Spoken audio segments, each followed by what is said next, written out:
对着无多吞不得已需要鼻仔插管来饮食的民众，当然有伊的必要性。不过，迄款痛苦真正无试过无多体会。基比医学中心表示，其实伫腹肚壁藏一个孔来灌饮食甲药物，长期来讲，除了减少肺炎的风险，营养吸收更较好。讲线会当藏伫衫下面，互病人保留面子，恢复自尊，好处多多。胃造口它的进行方式就是我们可以再用内视镜用胃镜导引下，那我们会在肚子的大概左上腹的地方，那开一个小孔洞，大概1.5公分大这样子，那么管子就可以从这边放进去。那好处就是说，第一个它不是在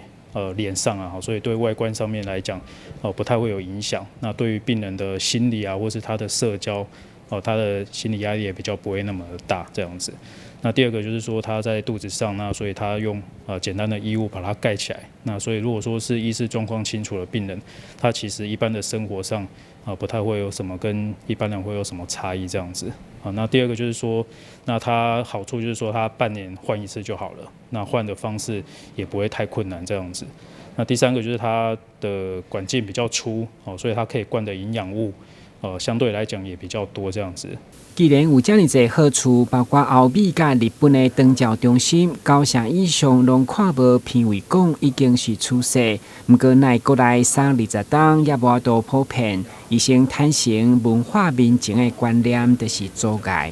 在欧美国家里面，其实胃造口是一个相当常见的一个术式啦。那只是说在我们台湾目前大概对胃造口的这个接受度还是相对来讲比较没有那么高。那当然，主要大家有几个考量点，第一个就是说，毕竟是要在肚子上面开一个孔洞，所以有些人包括病人或是家属会有一点心理的障碍这样子。